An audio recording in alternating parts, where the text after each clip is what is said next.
Welcome, YouTubers. It's a fascinating program for me today, as we are meeting a lady whose career it's not so dissimilar to mine. This lady's journey is from pharmacist to natural healing, natural energy healer, from mainstream to alternative, and even more so from a traditional practice to something that I would say is more underground. Welcome, Elena. Thank you, Sunita, for having me and for having such an exciting conversation that I'm really looking forward to sharing with everybody today. Fantastic. Well, we're excited to hear your insight. So, Elena, let's start from the beginning. Is there something in your childhood that pointed to what you're doing today? I think I remember being a very small child, probably around 4, walking the streets. I grew up in Kiev, walking the streets of Kiev with my parents. And I remember looking into a pharmacy, and it was an old world pharmacy. Perhaps we don't have many of those nowadays. But I remember this distinct feeling. I felt like there was something magic that was happening, something magical that was happening, because it was all glass and there were lamps and scales and all kinds of glass jars. And I remember thinking, I want to do what they're doing because I was so intrigued. But whatever it is that they were doing, I thought they were literally working with magic potions. So for me, that was kind of a start into this is a path I want to take, even though it took me somewhere else. But that was how it started. And the first thing, your first career was as a pharmacist. Yes. And very far from mixing magic potions. How long into your career was it before you realized that? 10 years. Well, so I worked for 10 years in all kinds of settings, mostly retail setting. And then I went into integrative fellowship. I went in and studied functional medicine. And the day that I stepped my foot into functional medicine, I knew that I can no longer go back to what I was doing. And actually, that was a time when I also transitioned into compounding pharmacy. And this is where there was some sort of magic that was happening, because I was custom making medications for people. So I enjoyed that process very much. Yeah, and you've continued that into your current line as well. Oh, no? Oh, you mean as far as mixing things? Yes. Yeah. Yes, Yeah. but also very different. But Yeah. yes, mixing and making things is definitely, I recognize it was my creative aspect to who I was. So I never gave up the aspect of being creative in that sense, but I no longer mix medications. I actually tend to take people off of them or help them get off of the medications. Now you help people with quantum energy healing, with your healing work, with real deep dive into their spirit, into their soul, into their spiritual essence. And you help them with chronic fatigue, with pain, with lethargy. I mean, so many things, Yes. So first of all, it's incredible that we can do this naturally, that we don't need to take a tablet. And one of the things that I've seen when I was researching your work is that you've written very astutely about the impacts of about self-esteem and mental health. So can you tell us a little bit more about your thoughts in this area? Yes. So I want to kind of go back a little bit, because I did not realize how our emotional well-being and of course our mental well-being has a direct impact on our physical well-being. I had actually, these two were completely disconnected, because going through traditional medical schooling, pharmacy, that was never a topic that was addressed ever. And it wasn't until I started working one-on-one with people, back when I was still in the compounding pharmacy, I decided to have a side business where I was also consulting people and practicing functional medicine, where I was able to order lab tests and look at the lab results and also discuss, okay, sleep, how people are sleeping, why are they having digestive issues. And I began to recognize there was something else that was underlying and kind of brewing the reason or creating this perfect storm for why we're getting sick. And it wasn't until I began to dive into the energy realm, the quantum realm, that I recognized that all along I've been taught that we are, in a way, mechanical beings. That, okay, this is my symptom, here's the pill, here's what you have to do. No one ever talks to you about how emotions are directly linked to creating the chaos in our physical body. So yes, what does it have to do with our self-esteem and self-worth? Well, a lot, because all of the chronic conditions that we, perhaps for some of us, it's much more extreme than others, stem directly from the way that we value who we are.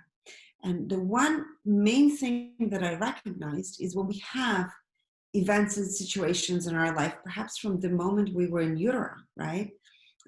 Because as babies and infants, we absorb our mother's energy. We absorb our environment. We're these perfect antennas that are just vibrating information out. We're actually information field itself that is manifested in this dimensional kind of physical being. And we're also receiving information. So we're these transducers of information. So if we have the physical things that are happening to us that are stemming from the emotional imbalances, it is crucial that we look into that. And where does that come from? So it's creating limiting beliefs. All our beliefs that we have, and this is the part that I recognized over the years, are stemming from our upbringing, whether it's inheriting from your school, your mom, your dad, your friends, perhaps religious institutions you go to, sports that you were doing. There's all kinds of imprints that are happening to us. And we are like sponges that are absorbing absolutely all of this information. So ultimately, it will impact the way that we view ourselves, and it will create distortions in the field. So therefore, understanding your self-worth, understanding what is you and what is really not you, is crucial in having a healthy body, healthy mind, and having a flow, a natural flow that we're meant to have, and happiness, of course, in our life. So I'd imagine, now correct me if I'm wrong, I'd imagine many of the people that you see and you help also will have issues around self-love. So, you know, if they're experiencing some of these challenges in the early part of their life, and that's then manifesting in either conditions that they're experiencing or, you know, mindset, you know, and they experience later on in their life. So what are your recommendations? What's your daily practice? What guidance do you give them? Well, I would say every case is different. So some people will come in with digestive issues, but I will still test to see what emotions are blocked in them, because I think it's important for people to give very clear tools and clear information. The more clarity you can give to somebody, the easier it is for that person to process their own emotions. So I always say that I'm not here to process for them. I can just guide them to it. I can show them, okay, well, you have a gut dysbiosis, you have food sensitivities, you have adrenal fatigue. Yes, those things we can calm down, so the inflammatory processes will come down. But if you have unresolved anger, unresolved worry, for example, right, it will come back. So ultimately, it's giving the power back to the person that is seeking help, because they have to recognize that they are the ones in charge of their life. So that is a step number one. Another thing is, when a person is physically not feeling well, it is very challenging for them to work on themselves. So again, it depends on each case individually. So normally, if I have somebody with chronic conditions, I like to calm the inflammation so they feel better, so they can think clear. Because if the gut is on fire, the brain is on fire, they're fatigued, the last thing they want to think about is how to help themselves. So we have to stop the chaos on a physical body, on a physical level first, and then dive into the emotions and allow for that to flow through, whether it's through journaling, meditation, breath work, whatever it might be.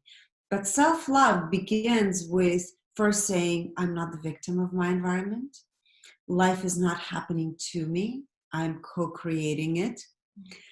So this is a huge step, and it requires both parties, whether you are a practitioner helping the person or the person seeking the help. So it's always about mutual understanding, respect, honoring each other, and also understanding that ultimately the person seeking for help is the healer, not the other way around. Now, Elena, listening to you, I would sign up for that any day. Now, we're not living really in a time where, you know, this is not the mainstream journey. This is a certain audience that will seek a practitioner out, such as yourself, such as myself, and understand that this is going to take time. You know, this isn't going to be resolved by taking a month's worth of pills. So tell me, what are your thoughts on that? Where do you think, first of all, do you believe there are negative emotions, negative energies that we genuinely can heal with this process? And if so, how do we educate others to understand this is the route to take?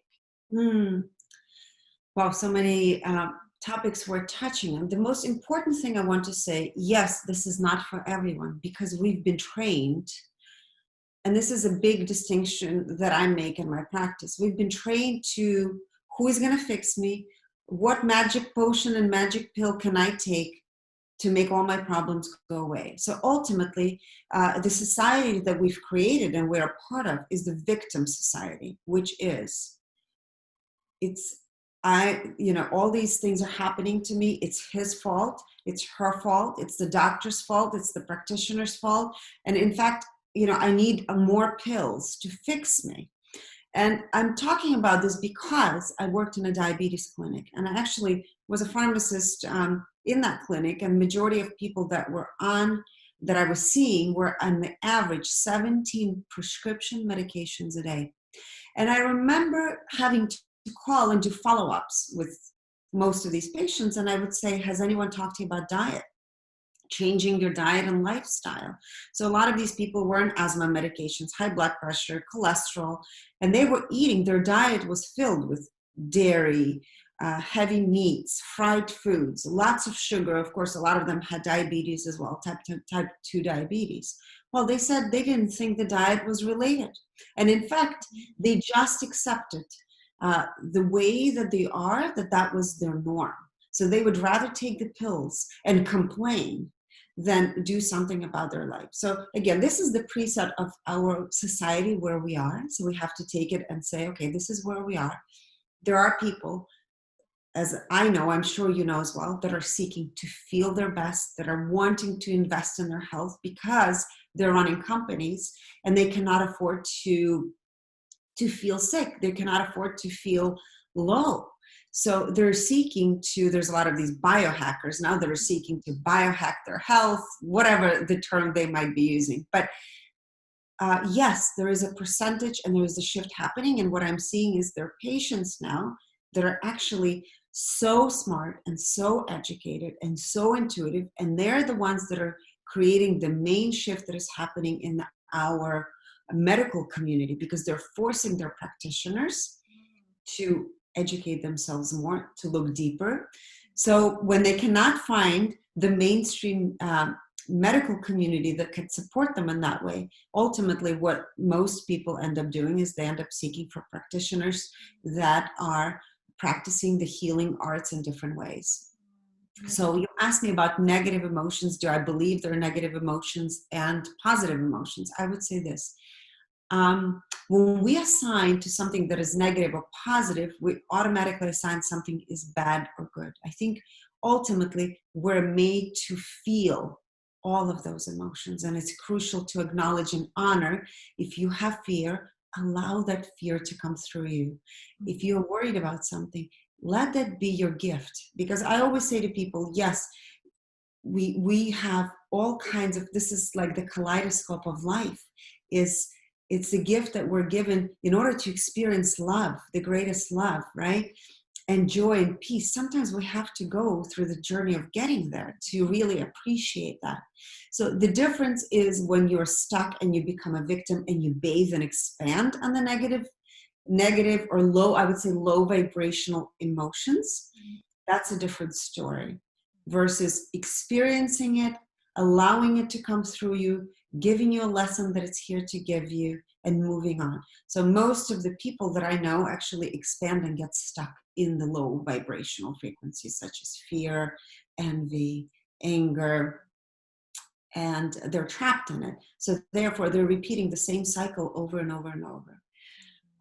As far as negative energies, so that's a big question, because I would say it's a huge topic in itself. So there's different energies, of course, that people can unconsciously or consciously direct towards other people. In fact, let's say you're walking into a space or in a room, and you're feeling like something is just not right in that space, right? So that's your antenna. Your physical body is letting you know something is off. So can you perceive that as negative? Perhaps it's a negative, or perhaps it's not in alignment with who you are. And then of course, there's multi-dimensional beings that will create an impact on your field. And what could that be? So I talk often with people. Do you want to go into that topic? I'm happy to. Yeah, absolutely. Yes. Yeah. So many things. This is a topic I've talked about for quite some time, actually, with a lot of my clients. And here's the thing. So there are people that love to experiment with all kinds of paranormal things, all kinds of exogenous substances. I don't want to name which ones because we're not here to advertise those substances. But I will tell you this. Because I've been looking into the human energy field, and I wanted to understand what is it that happens on an energy level, and I can measure that. That actually can be measured. There's devices that can measure that now. And one of them is actually used in a lot of medical communities. It's an instrument that comes from Russia, and it's approved by their scientific community. It's an incredible device, and I can refer to it later on. But anyway, what happens is, I've noticed that people that tend to experiment with different substances, this is just one example, it creates holes in the field. So not only do you invite, so sometimes I'll have people say to me, well, I did this whole journey over the weekend because I wanted to feel enlightened. And here's the big downfall. When you're seeking for enlightenment through something that is outside of yourself, you're setting yourself up for failure, because that something is outside. So and another thing is enlightenment. Everyone is seeking for enlightenment. It's not a destination, it's a journey. And so what happens in the human field that I see very clearly, because I can go into timelines and read it, there's holes that are created. So not only are you inviting the positive experience that you might be having, but you're actually inviting low vibrational beings that are attaching to you. And I'll briefly touch on low vibrational beings and what that means. So there's beings that cannot, perhaps right before death, they did not cross over into the light. So they're trapped in between dimensions. And this is something that I've already measured over and over and over. So it's not like an anecdotal one-time thing. This is hundreds of cases by now. And what happens is these beings, in order to cross over into the light, they need light particles, they need photons. Where do they get the photons? Well, another human host. And so they basically become like parasitic entities that will feed off of your light. So how do we create holes in our field besides doing exogenous substances? You actually have, if you're expanding and you're stuck in the negative emotions, as we talked about, fear, anger, jealousy, you're creating holes in your field, and you're inviting these beings to literally attach to you and make you sick because they're eating your light. Okay. Yeah. So a lot of times, again, this is that victim mentality. You know, it's happening to me, I'm sick. And this is exactly what these entities are wanting. They're wanting that kind of low vibrational frequency because it's a perfect match. So you're actually becoming a perfect host for somebody or for this other multidimensional being to attach to you and to make you sick. So it's interesting, isn't it? I mean, big thoughts there, big concepts, and you know, if we were sitting in a hospital here, and certainly in the UK, they might ask us to actually, you know, go to the door at this stage if we were discussing this. Because, Really? well, I think it's not of the mainstream, you know, certainly here, but also I wanted to say also. Also through my own experience, I've also experienced this with people I work with, and another thing that I have seen through that work is that also there've been a few examples where actually the individual hasn't necessarily been so much with the low vibration. They haven't been with the high, but they haven't been too low. But something has triggered the opening up of their energy systems, which has then enabled, you know, this outside energy to then actually enter, you know, be hosted in their body. And then what I've seen there is that actually then it's a way for them to be able to still try and talk to their living. So they're trying to access that energy field to be able to continue to have conversations, you know, with their living. It's fascinating. You know, the subject is, it deserves, you know, us to really just have a conversation about this. Just this. It's so big. What I love is there's actually a device, it's a medical device now, that is able to measure this. And this is perhaps something for people who are listening. It has, I believe, over 14 patents on this device. It's a GDV camera. I don't know if you've looked into it, BioWell. So look up Dr. Korotkov. He did this incredible amount of work. And it's fascinating because you're able to measure your field. You're able to measure how other people will impact you. So you could stand in a room and measure the consciousness of space, how another person is able to influence you. It's all published in all kinds of universities right now. And he has, I believe, published over 400 research papers on this. So this will be an interesting link to also place for people who are listening at this moment. Yes. So now talking about energies. So two of the words that I know in your system, it's common language, and common language in Ayurveda as well is chakras and energy. So chakras being spinning wheels, spinning energy around the spine. That's, you know, the third energy field from the Ayurvedic system. You know, we work through the mama points, which then connect with the nadis. We activate the nadis, which then enables us to actually then empower the chakras, you can say. So the distinctions are quite similar, and what I love about your language is you refer to, you know, I'm going to use some of the words that I've seen you use. So you've referred to sludgy energy, you've referred to energetic debris, and I really resonated with the language. So can you tell us a little bit more about your thoughts around that and how you help people? So yes, I actually talk about chakras. I also measure people's chakras because they're directly, and actually that device I told you measures that too. It's directly correlated, as you know, to our emotions and organ systems. So, and of course our beliefs. And it to me, it's a connector between our earth physical body, our mental body, and our spiritual body. So to me, chakras are doorways. I write about it in my book as well. They're doorways, and so it's spinning wheels of light. They're doorways into the deeper layers of who we are. And it's through these doorways that we perceive the environment around us, and we transmute and transmit information, and we receive the information. So if the chakras are out of balance, any type of chakras out of balance, I would say begin to investigate into your own health. And there's so many different ways. I mean, there's many questionnaires you can, I'm sure, fill out online. There's free ones you can begin, or you can just look and see, okay, which organ systems, which belief systems are linked to that particular chakra, and begin your own investigation, because based on where the block is, whether it's on a physical level or an energetic level. If it's on an energy level, it will, if it persists, it will manifest into a physical chronic condition. So I would say this is one of the best tools to use. if you don't have a chronic condition, to prevent and feel your very best. Okay, so this is something you can test yourself. So for those out there, they can, so we'll put the link in for that and make sure people know where to purchase it. Now, Elena, one of your great gifts, you have many, I know, one of your great gifts is nutrition. I know you've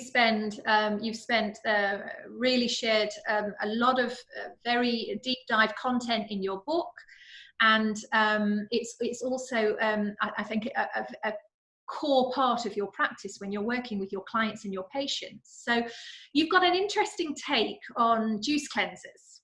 So can you talk us through how do we have a good one? A juice cleanse? Yeah. Well, okay, I'll say this. First of all, I'm not a big proponent of juice cleanses, and I'll tell you why. Because I've seen over and over and over people come into my practice who are extremely sick from being on juice cleanses. Why? I think having fresh juice, where you squeeze fresh juice, whether it's celery, apple, whatever juice you might want to make for yourself, if you have that on an empty stomach once a day, I don't have any issues with it. My biggest issue is people go on juice cleanses for 21 days, 7 days, and those juices are loaded with sugars. Because as soon as people think they're doing fresh juices for themselves, they think this is okay. It actually is counterproductive. And I can tell you, from doing this work for many years, I've had to work on fixing the digestive issues that people have created because they blindly followed whoever the guru is online and told them these are the juices you have to make. I would say this, first of all, there's not one pill, one vitamin, one herb, one juice that works for every single human being on this planet. There is no such thing. And this is, again, the difference between cure and healing. And I have an issue with people using juice cleanses as a cure because, again, there's no such thing. Why? Some people might be sensitive to apples. Some people might be sensitive to bananas, which this is a whole other topic with bananas. It's crucial for you to understand what works for your body, and what works for your body right now might not work for your body tomorrow or the week after, because you might develop food sensitivities, okay? Vegetable sensitivities. There's people that are sensitive to nightshades. They don't even know. Why? Because those sensitivities are not revealed for most people instantaneously. It actually stays in your system for quite some time, and the response is a delayed response, whether it's 24 or 72 hours later, but the chaos and inflammation begins to happen. So therefore, it's not that I'm against juicing, okay? I'm against one cure for all, because there is no such thing. And it has to be a very well-informed, customized, individualized decision for you. Okay? So if somebody's telling you they are going on this juice cleanse, actually I had a woman that came to me, she was on a juice cleanse. She had horrific things happening to her face. Her liver was congested. She had absolute candida infestation and fungus in her system. And a few months before that, she was actually fine. The only reason she decided to do that is because she bought a book. I'm not going to disclose which book. And in this book, she joined the community of people who are doing this kind of thing.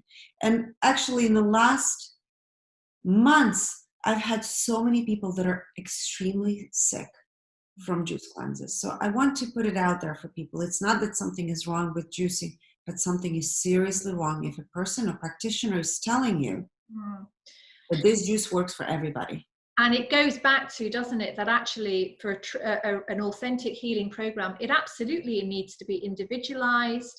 We need to be looking at that person's constitution, at their lifestyle. There's so many different aspects that actually come into it. And one thing I wanted to touch on, because my first career was as a journalist, and you've just said something so interesting in the sense that we have to know the difference between what's the cure model and the healing model. And so many of these things that we see in the world they're lovely, they're creative, they're interesting, there's some nice concepts there, but that's what they are. They are marketing concepts. then it's not necessarily an authentic healing program that's going to get to the root cause of actually what's happening to you and put you back into the world in a way that you're not going to experience these challenges again. So I think it's important that message is known, because it's so easy for us to get drawn into the whole thing that comes with these kinds of projects. The one thing I want to also tell you, because this has happened so many times with people that I've been working with, and I work with people from all across the world. There's a community, I'm not going to disclose which community it is, but it's crucial to understand. If you're part of a community that tells you when you're starting to have physical symptoms from juicing or whatever diet you might be following, if you're feeling sick and the community is telling you this is normal, I'm not talking about 1 or 2 day die-off process of candida. I'm talking about chronically you're lethargic, you're becoming sick, you're losing a ton of weight, you're not feeling well. I want you to begin to ask yourself, why is it so important for this community? It's sort of like a cult. To put you down, to put down and not validate what is truly happening, because what's happening to you is valid. And that is the part that every person needs to trust and not be engulfed in this cultish following that is telling you that what you're feeling is normal, which it is not normal. It is not normal for people who are not trained in medicine or any kind of healing arts to dictate to you what is okay and what is not okay. And this is the issues that I've been seeing arising chronically right now with a lot of people that I have been working with. Now, Elena, listening to you, your insight, your journey, this has led you to this extraordinary experience of developing what you describe as the codes of consciousness. So let's talk about that. Tell us, what is this? Okay. So I've designed several online programs, and I will share how codes of consciousness came to be. So leading up to what happened, I'll give a little preset of events. So I've been measuring the consciousness of everything that makes up our three-dimensional reality that we're part of, because there were so many discrepancies that I was seeing. I was looking into why, first of all, what is happiness and what is success? I had to redefine for myself what success meant. And of course, in our three-dimensional reality, success is mostly defined by monetary things, right? The monetary, like the value of like, okay, or how many followers you have, how much money you make, how many millions whatever, right? And I felt this is not what happiness is. This is not what success is. So I wanted to understand the constructs of everything. So I began with my partner Alejandra, we began to measure the systems, and I was shocked, and at the same time I wasn't, because it began to make sense to me that our three-dimensional reality is hijacked. And how is it hijacked? And it goes back to the victim mentality. So majority of our matrix is built on the construct of victimhood. So it's very easy to manipulate. And therefore, it's very easy to sell to people. Why? Because if you're the victim and you're being manipulated and you're in constant state of fear, right?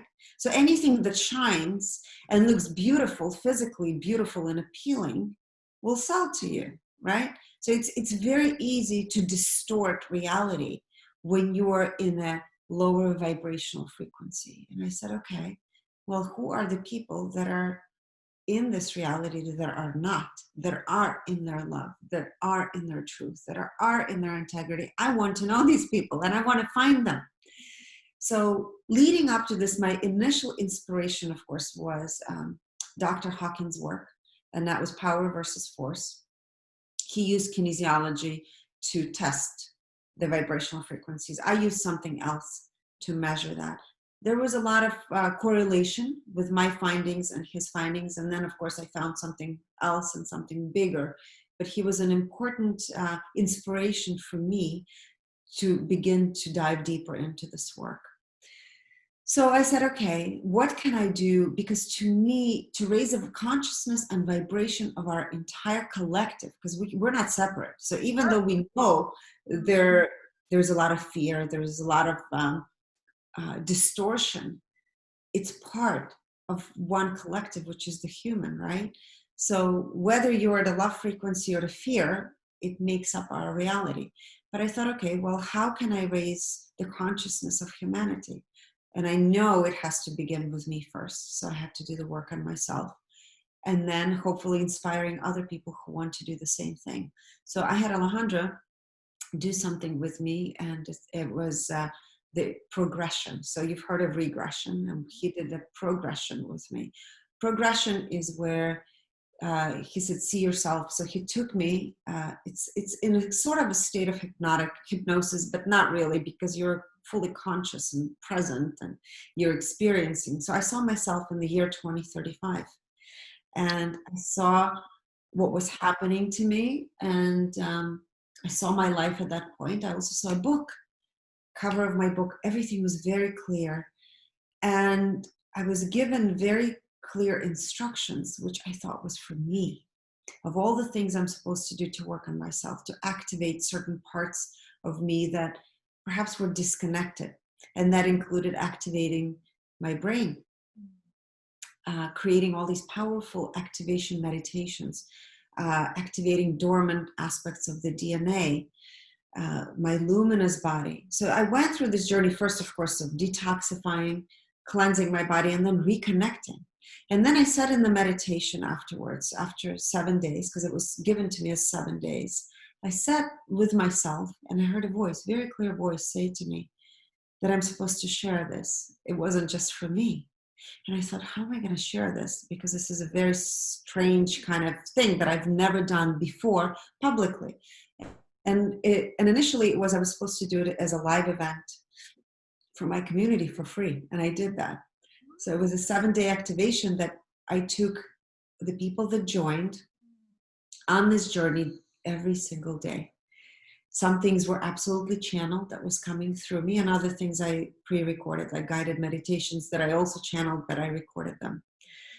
And the results were astounding, because what I did is I took the group, the people that registered for free with me initially, I took the group on day 1, and we went through each day, and then I looked at the consciousness of our group on the first day and the last day. And it was amazing, because the results were exactly what I knew would happen. So we went from the consciousness level of below love all the way into peace, which is so beautiful, because peace is a much higher vibration than love.